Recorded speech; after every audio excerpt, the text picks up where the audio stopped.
Hey everybody, Beyond Drew TV here. Welcome back to the channel. Welcome to episode 2 here of Colonial Shores. So today we're moving on just a little bit down the road from Liberty Wharf and doing a nice transition area between there and Magnolia Manor, which is going to eventually be our southern themed area of Colonial Shores. So yeah, like I said, today we're going to do a little transition area, and as you can see, we're kind of focusing on a somewhat of a farm and watermill themed area. I thought that was kind of a fun idea to kind of tie the two lands together. So and that's how we're going to go ahead and do the rest of this series. We're going to go ahead and do one big main land, so it's going to be kind of the Colonial, or the Liberty Wharf, and then a transition area like we're doing today, and then we'll do another big main area, which is going to be Magnolia Manor, then a transition area, yada yada yada. So that's kind of the idea moving forward. So yeah, like I said, the big focuses today are going to be a big old farm. This is going to be farm number 2 in the last few months, basically, but this is my American version of a farm. I did a European themed farm not too long ago for the European mini pack zoo. But yeah, we're gonna do a nice cool colonial New England farm with a bunch of animals in it, a lot of modded animals as well. We'll talk more about that later on. And then yeah, we have a kind of a mill. I think it's called a grist mill. That was the big thing I learned this week doing the build. Was it's not just called a water mill like you might be familiar with. It's called a grist mill. So when you think water mill in the New England area, they're called grist mills. So that's the other build I did, and we added some more animals around that area. Here it is. There it is in the video in the background. That's the mill that we are going to build in the episode. But I went ahead and wanted to add in some natural animals as well. So we're adding in some turkeys and raccoons and Canadian geese, just a whole bunch of things. We add in a bunch of animals. I think it's 9 or 10 in total in this episode. So yeah, we have a lot of speed build to get through in this episode, and of course the awesome cinematics at the end, which I always love to do. Get a nice cool look at the project and everything like that. So yeah, sit back for the speed build to do a little commentary for that, and then yeah, like I said, at the end of the video we'll have some cinematics showing off everything that we have going on right now. So yeah, let's jump into the speed build. Alrighty, so we're going to go ahead and start our build today with that grist mill that I was talking about in the introduction. And yeah, did a little bit of research on this because I've always seen images of these mills, just kind of when you think of New England and colonial times, you kind of think of these water mills, or again, apparently grist mills. And yeah, just didn't really know much about them. So I went ahead and looked them up just a little bit to kind of get us all on the same page, I guess you'd say. So the word grist means cereal grains to early settlers, and that's basically what this is. It's a grain mill. The earliest grist mills in America, or the United States, were built in the early 1600s, but the grinding of grain goes back centuries before that, obviously. So the grist mills, they were really, really important, not only to the agriculture and industry of the early for the early settlers in the colonial times, but it was also a really big community area, cultural gathering area as well. The grist mill was the town center oftentimes. And it would be the foundry, sawmill, post office, so on and so forth. There'd be little restaurants and stuff that would pop up around it, shops as well, since it was kind of the center for commerce for a lot of these early colonial towns. So yeah, if you ever look up images of grist mills or water mills in colonial times, really famous pictures and everything, that's why you see this kind of prominently in those photos or in those paintings, is because it was just a very, very, again, very prominent piece of history for early settlers and early towns and everything. So definitely wanted to have that included in our build. And yeah, it was not a very complicated build at all. That's kind of the, I guess you say, nice thing about a lot of these early New England or colonial type builds, is that a lot of the buildings are just pretty square.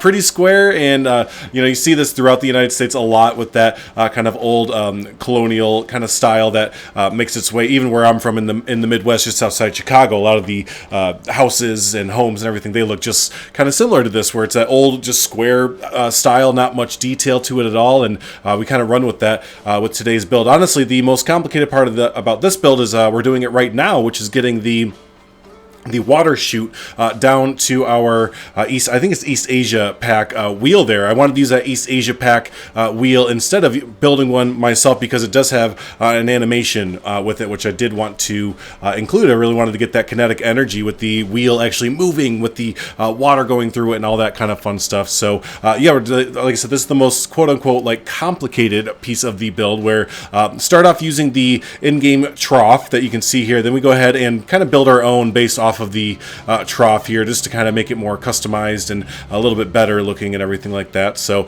but yeah, to get this to work properly, I had to do a lot of terrain work. I cut a lot of that footage out because it is not entertaining at all, but basically just trying to find the right height for our water chute here to hit the top of the wheel pretty perfectly, pretty much. So that took a lot of trial and error, and that is a lot of this build today.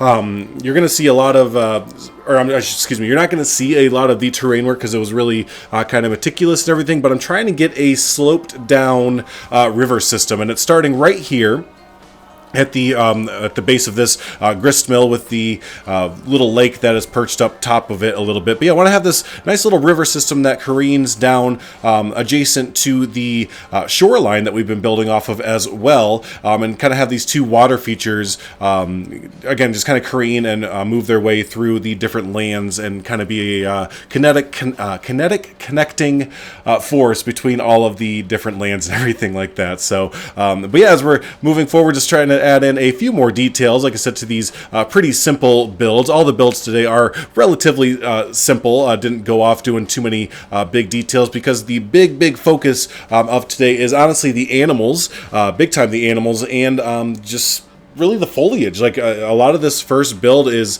very simple structures, but the foliage is kind of the main attraction, main star and everything like that, and been really having a good time doing all of these kind of fall ambient foliage with all the oranges and yellows and everything. Don't usually get to build like that or build in that kind of style, so it's really fun to kind of have that style continue on here as we move forward with our New England build and everything. So, but yeah, as we are starting to get closer to wrapping up the Gristmill build, we are going to be jumping into a big old farm build. And like I said at the beginning intro, yeah, this is going to be farm build number 2 on the docket within like probably the last like 3 or 4 months, however long it's been since I've been coming back, basically. So, yeah, got to find some new inspiration. That was kind of the thing I said when I posted pictures of this build on Discord and Twitter, was like, yeah, second farm build in a few months, needs some new inspiration, basically. So, but yeah, this farm a little bit, actually no, it's a lot a bit different than the vibe and feel of the European farm. If you haven't seen the European farm I did, it is from the Europe Pack mini zoo series that I did. So that is a playlist that you can find on my channel, and go ahead and check that build out and compare it to this build. You'll see how it's same but different kind of thing, right? Same idea. Obviously farms, you know, they kind of have the same ideas going on, but for this one, went ahead and opened it up as far as modding goes just a little bit more. I do know that animal mods act a lot different than like piece mods or yeah, like structure mods and everything like that. So I was pretty okay using animal mods in game, because I know that all of you will be able to download the project no problem at the end of it. Even if you don't have the animal mods, you will still be able to jump into the project no problem. You just won't see the mods, essentially. So, but yeah, like I was saying, for this big farm build, didn't want to skimp on the animals at all. And this is where the big majority, I believe 5 or 6 of our animals are going to be in this farm area. So went ahead and big barnyard type area where we have sheep, goats, domestic pigs, chickens, I think 2 forms of chicken. One of them is a Rhode Island chicken. I remember that because I was like, oh heck, that fits in like perfectly. So, but yeah, we also have a golden retriever and a Russian blue cat. So have a farm dog and a farm cat as well. And I think that wraps up all of the animals for the, yeah, it does for the farm area. So yeah, again, just really wanted to make that feel really alive and rich and full with how many animals we're going to have in this big farm area. So totally spaced out that I did this little build here. I was talking about the farm area the whole time and not even having that on the screen right now. But yeah, I really like how this little natural land bridge kind of turned out with the waterfall. I'm taking reference from my time visiting Arkansas. My grandparents used to live in a place called Hot Springs, Arkansas. It's the birthplace of Bill Clinton, so there's its raised to fame, basically.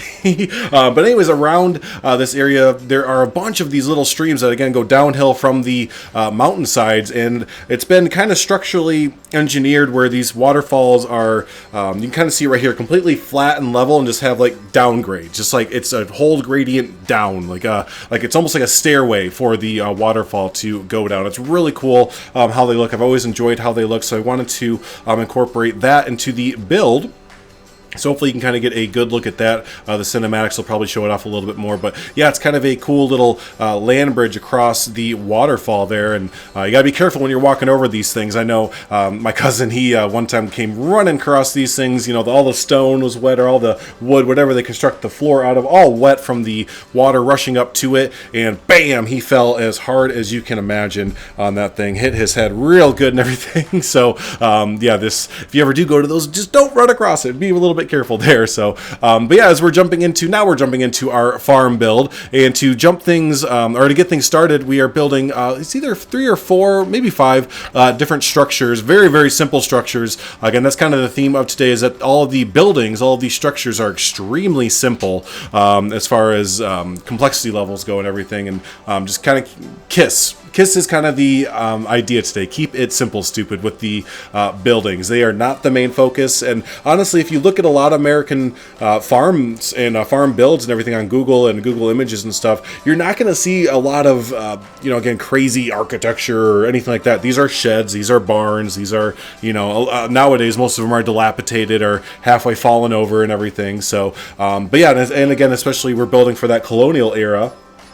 So we want to keep it really, really simple as far as the materials and how everything looks. So you have that first building on the right all finished up. You'll notice a red building in the background is kind of popped in there. Actually just kind of stole that building from our original build in episode 1 and recolored the wood red and the roof green, essentially, and added on a little side room right there. So yeah, didn't really need to show you all doing that, because you've already seen that build essentially in the first episode. This next building, again, just very, very small shed. End up adding in some firewood on the side of it, and these little builds are really fun too, because I'm going to end up putting these in kind of a graveyard or a dump yard, and I just kind of pull these out whenever you need them for like a little shed or a little just filler building. And like I mentioned before, you can take these since they're all recolorable as far as the walls go and everything. If you need to recolor it to fit the color palette that you're in, a lot of times, it'll be really easy just to kind of do that thing. Just grab the building, recolor it, maybe give it some new windows real quick, and, you save yourself just so much time instead of having to rebuild a lot of the same structure in the same building over and over and over again. So, yeah, and then we're moving on to the last structure, which, again, just very, very simple barn kind of build. This is going to be a lot of our backstage buildings. These are really easy to incorporate for backstage kind of buildings, just kind of fitting in with that barnyard kind of vibe and everything. So, but yeah, no, I'm really excited for how the build kind of ends up turning out with the modded animals in there. I love using modded animals when I can. Again, the main reason being that I know it won't affect people who don't use mods yet in the game, and I just always want to not limit people, not shut the door on people downloading a project that myself or others do. So that's kind of the great thing about the animal mods, is that we can incorporate as many of them as we want to. And yeah, you all will be able to download them in there. So, and yeah, my favorite part about the animal mods is probably seeing the dog and the cat just trying to see where they pop in. I made their habitat essentially cover the entire farm area build, so they can almost go into any habitat they want to. They can just go on top of the house, they can go into different trees. They have just kind of full reign of the entire region, of the whole area, so it's just kind of fun to go see where they are ending up. And then later on in the build, as we start to get to the second half of the transition zone just outside the farm area, same thing with the turkeys, raccoons, and Canadian geese. Those are also just in kind of just a giant area that's not really blocked off or anything like that, just a kind of a common area for guests to walk through, with little snaking trails, like really, really small snaking trails, and all that kind of fun, and a lot of foliage and bushes and all that kind of fun stuff. But anyways, it's just really fun to just be kind of walking through that area then all of a sudden you're like, oh, hey, it's a turkey, or oh, hey, it's a raccoon, kind of thing. So that's was kind of the vibe that I was really wanting to get with this. Really, this whole build is, yes, we have our penned-in animals with our farm or our barnyard animals and everything like that, but also you just kind of see the natural animals that you would just kind of naturally see around this part of the United States and everything. So yep, finishing up the barnyard build here with our last two pens with the chickens and the piggies there. Love, again, they just add so much ambience to the area whenever you get the chickens in there just clucking away and the pigs just rolling around in mud and everything. Just, I really like how this whole barn build turned out. It's just quintessential American barnyard kind of thing. So, and then pretty much the cap for all of this, the cap off for all this is a giant pasture where we use the in-game horse. Oh, forgive me, I can't remember. Is it the Przewalski? I may have pronounced that wrong, but the Przewalski horse. And then I downloaded the domestic cow, your traditional, white and black spotted cow. And I've noticed that those two, or I looked it up, those two like to hang out with each other in similar habitats a lot of times. So went ahead and did that, just made a huge pasture where our cows and horses can kind of hang out together and have a good time and everything like that. So yeah, that build, it's kind of funny. I was kind of going through this build, this whole big project, and I started to notice my FPS dropping. I was like, well, what the heck? I haven't really done too much. I know I'm adding in a lot of foliage, but what the heck? Yeah, you'll notice later on why that starts to happen, and dumb me doesn't even think of it till way later. But anyways, the hint is buffalo grass and how I add all the buffalo grass and expect my computer to go, oh, that's fine. You can add, acres upon acres upon acres of buffalo grass for this giant pasture. Don't worry about it. Yeah, my dumb brain just like I didn't think about that. So, but anyways, yeah, later on, I don't put it in the episode, but I do have to scale back some of our foliage just a little bit, because while we are on a small scale, here's our turkeys and raccoons and everything going in. While we are on a small scale project, I do have to limit myself as far as foliage goes. My mindset was, oh yeah, it's a small scale project. I can just put in all the foliage and all the grasses and everything that I want to. It'll be fine. Wrong. So, but yeah, there's that there. So yeah, like I said, we're gonna go ahead and finish out this little in between area. Lots of foliage incoming for this whole area. And then there'll be a big pasture build, and then finally cinematic. So yeah, I think I'll go ahead and jump off here, let y'all enjoy the rest of the speed build. But yeah, go ahead and subscribe and like the video if you haven't already, and stay tuned, because we do have another episode coming out very shortly where we're going to go ahead and check out Magnolia Manor. That's our big second area out of 3 for Colonial Shores. We're going to be focusing heavily on the southern United States. Oh yay, buffalo grass. Here you go. Here's a little glimpse into the future. But anyways, we're going to focus on the southern United States and kind of those big plantation mansions that you see, and kind of traditional, like kind of French Quarter, New Orleans, I think, kind of a downtown area, maybe another port or wharf and stuff. It's gonna be a fun build. I'm really excited about jumping into this southern kind of build. We're gonna go switch up the foliage palette completely and everything. So yeah, it's gonna be just about like we're stepping into a whole new project, a whole new zoo, but it's gonna be connected under this big umbrella of Colonial Shores. So but yeah, hey, thanks so much everyone for watching. I always do appreciate it. Like I said, stick around till the end. We do have some great cinematics and everything. Leave your comments and suggestions down below. I always do appreciate reading them and take a lot of your suggestions, and maybe not do them exactly, but I do keep them in the old idea bank and base a lot of my ideas off of them. So always appreciate hearing from you folks. So hey, thanks so much everyone. I really appreciate you as always, and until the next episode of Colonial Shores, have a good one.